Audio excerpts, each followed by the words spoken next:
سلامي للجميع، إن شاء الله الكل بخير ورمضان خلص معكم بألف خير وسلامة، وكل عيد وأنتم بخير وعيدكم مبارك إن شاء الله لكم ولأحبابكم.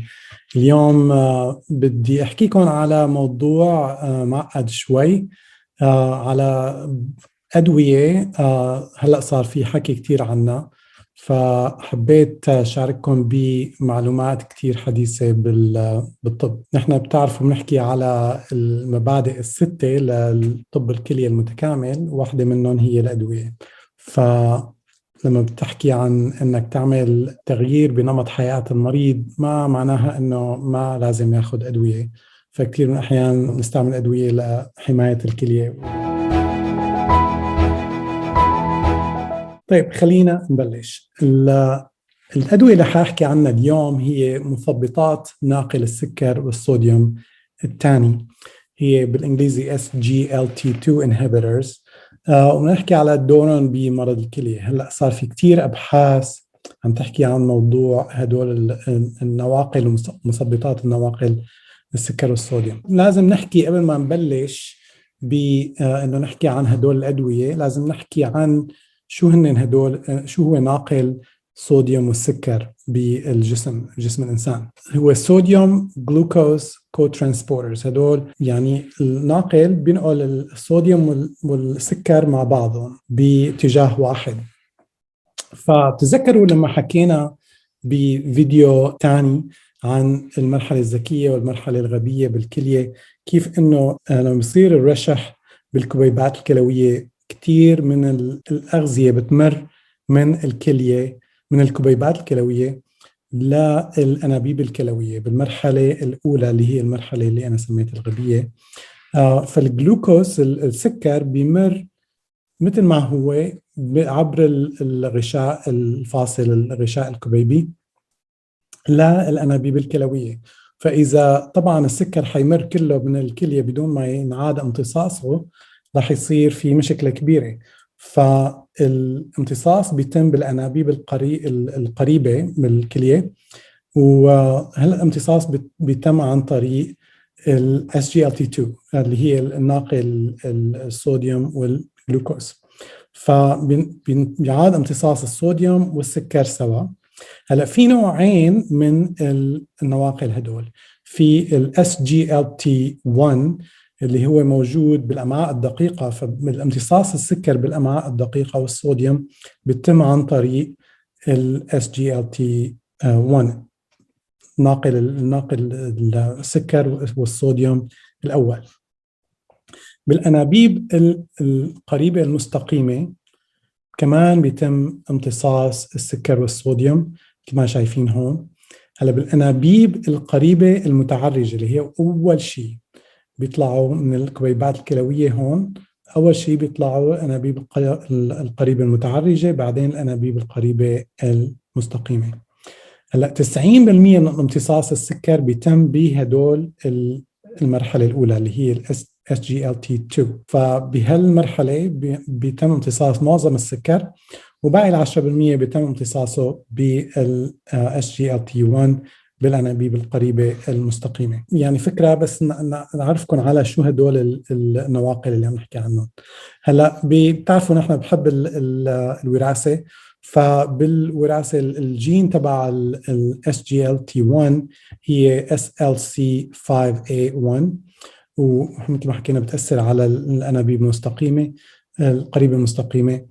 لما بيتم امتصاص الصوديوم للجلوكوز، نسبة الامتصاص للصوديوم أكثر من الجلوكوز للسكر بالترانسبورتر الأولاني، بينما بالثاني النسبة 1:1. المورثة المسؤولة عن ال SGLT2 هي SLC5A2.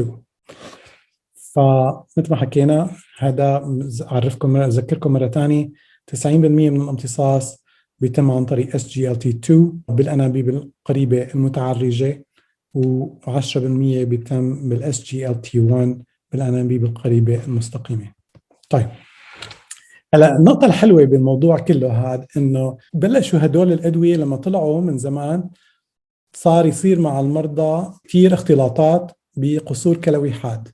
فإذا بتتفرجوا على التلفزيون هون بأمريكا من شي 5 سنين كانوا يطلعوا إذا كان أخذ دواء، هذا الدواء كي مع المحامي الفلاني بشان يعمل لك يرفع عليك دعوة على الدكتور أو على شركة الأدوية. فهذا الشيء أحلى شيء إنه هيك بلشت الأمور من زمان. وب 2019 طلعت هي الأول دراسة هي الكريدنس ترايل بنيو انجلاند جورنال ميديسن، حكت على هذا انفوكانا أو كاناجليفلوزين والاوتكمز للكليه بمرض السكري، داء الكلوي السكري. نحن اول ما طلعت عملنا رساله للناشر، فانا والدكتور اكرم المكي واميلي بوتواي طالبه صيدلي كانت وقت هذاك الوقت، كتبنا رساله للناشر مشان ننتقد الدراسه. دراسه مو كل شيء بيطلع بنيو انجلاند جورنال ميديسن بيكون يعني نازل من عند الله، استغفر الله العظيم، لانه الدراسه كان فيها كتير ثقوب. النقطه المهمه بقبل هالدراسه كان في مشاكل انه هدول الادويه عم يطلع فيهم التهابات بالمناطق التناسليه، وكمان كان عم يطلع انه في احتمال ازدياد نسبه البتور بالمرضى السكري. فلما طلعت هالدراسه ما في مشاكل، كل الناس طلعوا عندهم تحسن وظائف الكليه وبتحافظ على وظائف الكليه لفترات طويله. لما كتبنا انتقاد للدراسه حكينا انه هالدراسه بينت انه قارنت بين الكاناجليفلوزين اللي هو واحد من SGLT2 inhibitors مع البلاسيبو. احلى شيء بالامور كلها انه صايرين لما بيعملوا لك تفاصيل بيحطوا لك كثير معلومات وداتا، فبيحطوها بالمقال المنتشر، بيقولوا لك هي سبلمنت، هي إضافية بتفوت معمولة بتطلع فيها لحالها، بدك تكبس زر وتروح على محل تاني تشوف المعلومات الإضافية. فما كان في معلومات عن الضغط، المقارنة بين الضغط بين المرضى اللي تعالجوا بالكاناجليفلوزين والمرضى اللي أخذوا بلاسيبو. ولما بتروح على السبلمنت بتلاقي انه المرضى اللي تعالجوا بالكاناجليفلوزين كان الضغط تبعهم احسن من المرضى اللي اخذوا بلاسيبو، طبعا السكر تبعهم كان احسن. فاذا انت استعملت دواء تاني بيحسن السكر وبيحسن الضغط، ممكن يكون التأثير هو بس سببه تحسين السكر والضغط، مو سببه انه هذا الدواء بالذات بيحسن من الاوتكمز لمرضى الكليه. وبالطبع هدول الادويه عندهم بنوع بنفكر فيهم كمدرات، لانه انت لما عم تثبط امتصاص السكر والصوديوم فكانك انت عم اعطيت المريض مدر بولي، فبالطبع حيكون المريض ضغطه حيتحسن بهدول الادويه.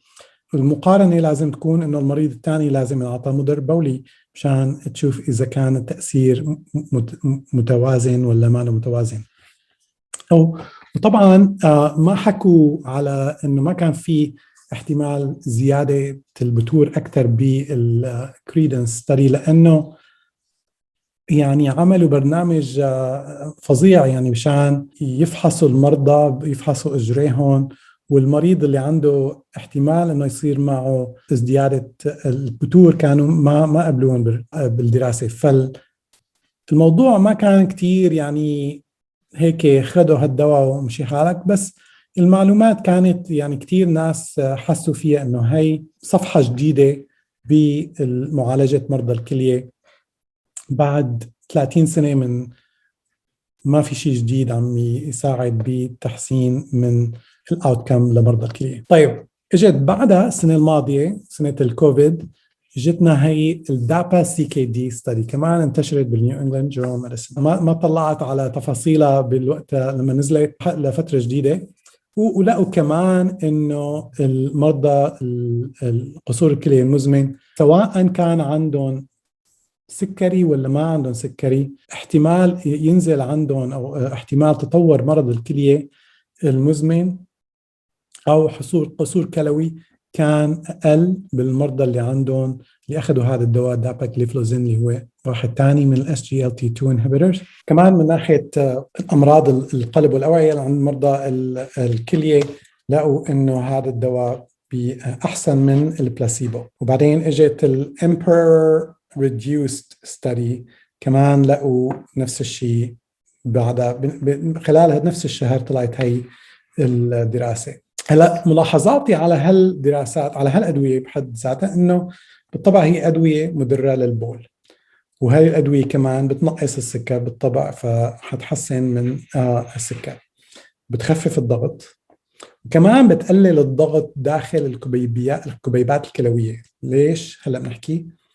الجرعة اللي تمت دراستها بكل هدول الدراسات لحد هلأ هي جرعة منخفضة وثابتة، يعني ما قعدوا يزيدوا جرعة للمريض وينقصوها، عطوه جرعة واحدة وعملوا الدراسة. فلما حكينا انه بتأثر على تخفيف الضغط الكبيبي مرض داء السكري الثاني، بيكون في زيادة بالضغط الكبيبي لأنه في توسع بالشريان الكبيبي القادم. لما تستعمل ال SGLT2 inhibitors بيصير ازدياد بمرور الصوديوم بشغلة اسمها الماكولا دنسا، فهذا بيبعث مرسال للشريان الكبيبي الخارج من الكبيبة، هذا بيؤدي إلى توسع هذا الشريان الكبيبي الخارج. أنا آسف إذا الترجمة العربية مختلفة فبتكون تعذروني. فالافرنت arteriole will be dilated، بيتوسع، بيقل الضغط داخل الكبيبات الكلوية، فهذا تأثير غير مباشر. هلا ملاحظة كمان، ملاحظات الأخرى من ناحية ملاحظات التأثيرات الجانبية، طبعا هدول ممكن يؤدوا إلى حماض خلوني. فالمريض داء السكري الأول اللي هو المعتمد على الأنسولين ما لازم ياخذوا هدول الأدوية. الأدوية هي ممكن تسبب التهابات بولية وتناسلية، لأنه عندك سكر عم ينزل بالبول، ما عم تمتصه الكلية. السكر عم يتحسن بدم الإنسان، بس عم يصير في سكر بالبول عم يأثر من ازدياد احتمال التهابات البولية والتناسلية. وفي متلازمة الفورنيه سيندروم كانت يعني انتشرت بهالموضوع. هلا الدراسات هدول، بس الملاحظة انه هدول الدراسات كلهم ما بينوا انه في فرق بين البلاسيبو وبين هدول الادويه بالالتهابات البوليه والتناسليه، بس مشان نكون عم نحكي الحق، بس في احتمال زياده موجود. وفي ممكن احتمال ازدياد احتمال حدوث البتر كمان. فلما بيفكر الواحد مين هو المريض اللي لازم يعطيه هدول الادويه، لازم يفكر بهدول الاشياء. كمان طبعا هدول الادويه قد تسبب نقص إماها لانه هن مدرات بوليه بشكل غير مباشر، ولازم ننتبه لما نستعملها مع مريض عم ياخذ مدرات بوليه ثانيه. هلا مثل ما حكينا هدول الادويه مختلفين شوي عن بعضهم. الادويه اللي انفحصت لحد هلا، اللي درسوها لحد هلا، هي الكاناجليفلوزين، داباجليفلوزين، امباجليفلوزين. فمن ناحيه النوعيه انه هن اي واحد من نوعيه اكثر للناقل SGLT2 من ال SGLT1. الامباجليفلوزين هو يمكن احسن واحد من الكاناجليفلوزين، بس من ناحيه الامتصاص من الامعاء الداباجليفلوزين هو احسن واحد. كلياتهم بيتم طرحهم عن طريق الكليه، بس الملاحظة المهمة كمان مرة تانية إنه الجرعة اللي تم دراستها بهالدراسات كانت ثابتة. بالكاناجليفلوزين استعملوا 100 ملغرام باليوم، داباجليفلوزين استعملوا 10 ملغرامات باليوم، بالامباجليفلوزين استعملوا 10 ملغرامات باليوم. فهي ملاحظة. أنا ما بعرف إنه في دراسة لحد هلا انتشرت على ارتوجليفلوزين. طيب هلا أنا شلون أنا بعالج المريض بهدول الأدوية؟ قبل ما نبلش بحكي مع المريض صارحه بنتائج الدراسات والفائدة من هالأدوية والخطر منها. إذا حسيت أن المريض مقتنع وبده يأخذ هدول الأدوية، فالمريض المناسب بيكون عنده فرط بالإماها مفضل، وما بيكون عنده قرحة سكرية بالأطراف. فهدول المرضى إذا عندهم أي قرحة سكرية بالأطراف ما بعطيهم هدول الأدوية. إذا كان المريض عم يأخذ مدر بولي من قبل، مثل مدرات العروة أو مدرات السايزيد، بقلل الجرعة من المدر قبل ما بعطيهم هدول الدواء.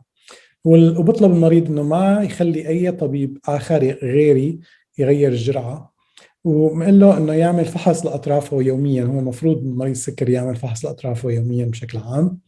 وفي عندنا ممرضة بالعيادة بيطلب منها تتواصل مع المريض بعد شهر لمتابعته والتأكد من سلامته والتأكد انه ما عنده مشاكل بالاطراف او اي شيء.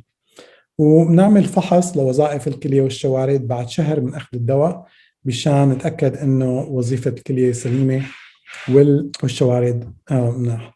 هلا الشيء اللي لسه ما بنعرفه عن هدول الادويه انه هل يا ترى لهم تاثير على باقي المغذيات بالجسم؟ هذا الشيء لساتنا ما بنعرفه، وممكن بالمستقبل نعرف تفاصيل اكثر. تذكروا حكينا انه ايس انهبيتورز، مضادات الايس، بيأثروا على الزنك. هدول ما بنعرف لسه عنهم شيء. فإن شاء الله يكون هالفيديو عجبكم. إذا عجبكم يا ريت تتابعونا على www.inkidney.com وعلى الفيسبوك على InKidney. انستغرام موجودين نحن على Integrative Kidney، والقناة الإنجليزية Integrative Kidney Solution.